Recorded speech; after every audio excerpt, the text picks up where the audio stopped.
আসসালামু আলাইকুম সুপ্রিয় দর্শক, আপনারা সকলে একটা সমস্যা কিন্তু অবশ্যই ফেস করছেন।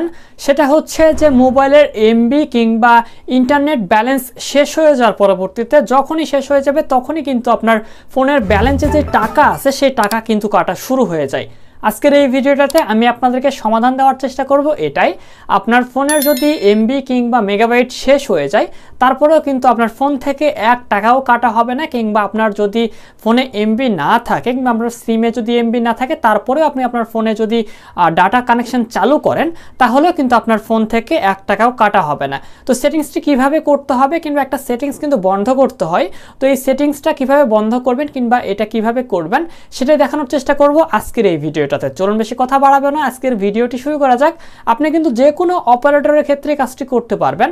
তো চলুন ভিডিওটা শুরু করা যাক। আজকের এই ভিডিওটাতে আমি আপনাদেরকে দেখাবো বাংলালিংক সিমে কিভাবে এই কাজটি করতে হবে, ঠিক আছে, এবং কিভাবে অন্যান্য সিমগুলোতে করবেন সেই বিষয়টা নিয়েও আমাদের চ্যানেলে অলরেডি ভিডিও দিয়ে রাখা আছে। আপনারা চাইলে সেই ভিডিওগুলো দেখে নিতে পারেন। ভিডিও ডেসক্রিপশন বক্স চেক করুন, সেখানে আমি ভিডিও লিঙ্ক দিয়ে রাখবো, অথবা আপনারা কমেন্ট বক্সে জানিয়ে দিন যে ভাই আমি গ্রামীণ কিংবা আপনাদের যেই সিমের সেটিংসটি বন্ধ করা প্রয়োজন তো আপনারা সেই সিমের কথা জানিয়ে দিন যে ভাই আমি এই সিমে কিভাবে বন্ধ করব কাজটি, তাহলে আমি আপনাদেরকে সেই সিমের ভিডিওর লিঙ্কটা আমি আপনাদেরকে কমেন্ট বক্সে দিয়ে দেবো, সেখান থেকে আপনি খুব সহজে দেখে নিতে পারবেন। চলুন বেশি কথা বাড়াবো না, আজকের ভিডিওটি শুরু করা যাক। চ্যানেলের মধ্যে যদি নতুন দর্শক হয়ে থাকেন সাবস্ক্রাইব, এবং ফেসবুক পেজ থেকে যদি ভিডিওগুলো দেখে থাকে তাহলে অবশ্যই ফলো করে রাখার অনুরোধ রইল।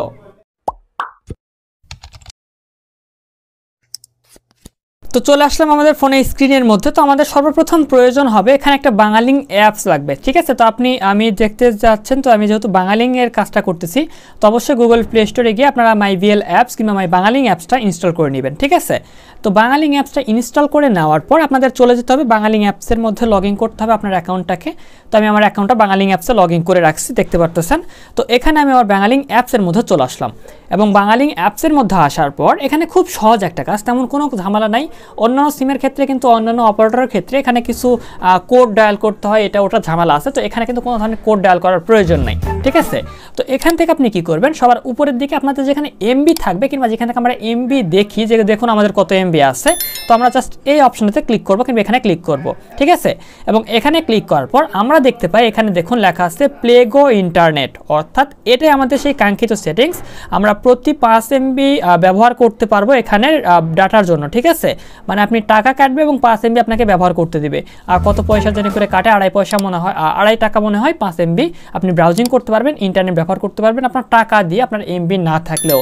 তো দেখুন এই সেটিংসটা আপনাদের সকালে কিন্তু অন থাকবে, এরকমভাবে অন করে রাখা থাকবে, ঠিক আছে। তো আমার এখানে অফ আছে, আমি জাস্ট আপনাদেরকে দেখিয়ে দিচ্ছি সব কিছু। তো দেখুন এখানে আমাদের কিন্তু কংগ্রাচুলেশন দেখাচ্ছে, মানে আমি এটা সেটিংসটাকে অন করছি সেই জন্য। তো আমি এই সেটিংসটাকে অফ করতে চাচ্ছি, কিংবা এই সেটিংসটা অফ করা প্রয়োজন, তাহলে আপনার কিন্তু আর ব্যালেন্স থেকে টাকা কাটবে না। আপনার যদি এমবি শেষ হয়ে যায় আপনার সেখান থেকেই ব্রাউজিং স্টপ হয়ে যাবে, আপনার টাকাও কাটবে না, আপনার কিন্তু এমবিও ফুরাবে না কিংবা টাকাও ফুরাবে না, ঠিক আছে। তো সিম্পলি আপনি এখান থেকে কী করবেন, এই অপশনে ক্লিক করবেন, এবং এখান থেকে দেখতে পারতেছেন 5 টাকায় 5 এমবি। চিন্তা করা যায় মানে ডাকাত কোন ধরনের হয়। তো যাই হোক, এখান থেকে জাস্ট আমরা কী করবো, কনফার্ম অপশনে ক্লিক করে দেবো। সিম্পলি এখানে কনফার্ম অপশনে ক্লিক করলাম এবং সাকসেসফুলভাবে আমাদের এই সেটিংসটা কিন্তু অফ হয়ে গেছে। তো দেখতে পারতেছেন আমাদের সেটিংসটা কিন্তু কনফার্মভাবে অফ হয়ে গেল, আমাদের সেটিংসটা খুব সহজভাবে বন্ধ হয়ে গেছে। তো এইভাবে খুব সহজে আপনি কিন্তু এই বাংলালিংক সিমের ক্ষেত্রে কাজটি করতে পারবেন। তো আশা করি বিষয়টা আপনাকে বোঝাতে পারছি। তো ভালো থাকবেন, সুস্থ থাকবেন, খোদা হাফেজ।